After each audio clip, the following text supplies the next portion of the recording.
Meanwhile, actor Robin Padilla was at the lower house today to express his full support to the BBL.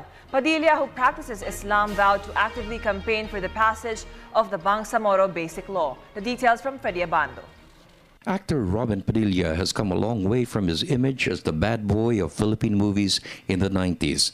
Caught and convicted for illegal possession of firearms, his incarceration at the National Bilibid prisons in Muntinlupa led him to the discovery of the teachings of Islam and eventually embraced it as his religion even before he was released in 1998.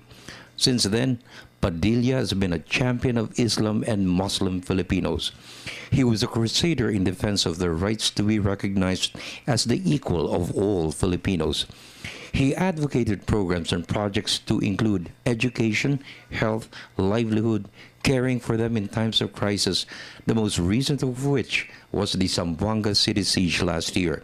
He witnessed the signing of the Jakarta Peace Agreement between the government and the MNLF in 1996. Ang experience ko naman po, kasi lumaya ako panahon ng Jakarta Accord.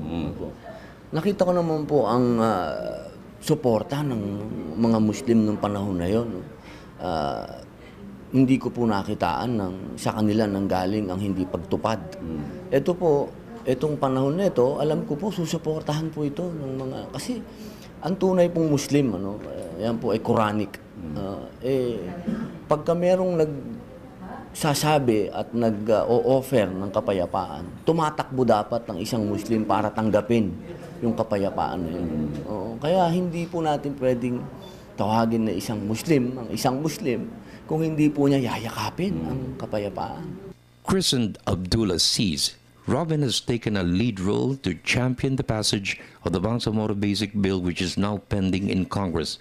Padilla said it's time to end the conflict that has taken too long to resolve. It was rebellion for freedom from the Philippines since 1972 to the present.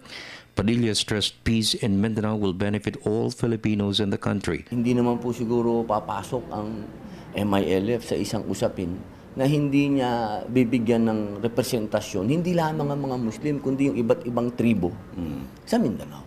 Sa pagkakataon pong ito, ang dapat pong tanongin natin ay yung gobyerno. Eto na ba yun? Kasi ilang beses na po ang peace agreement. Tripoli, Jakarta. Sana ito na po yung katapusan. At dinadasal po lahat ng mga Muslim ito, hindi lamang sa Pilipinas. OIC, matagal na po nilang dinadasal ito. For the People's Television Network, this is Freddy Abando reporting.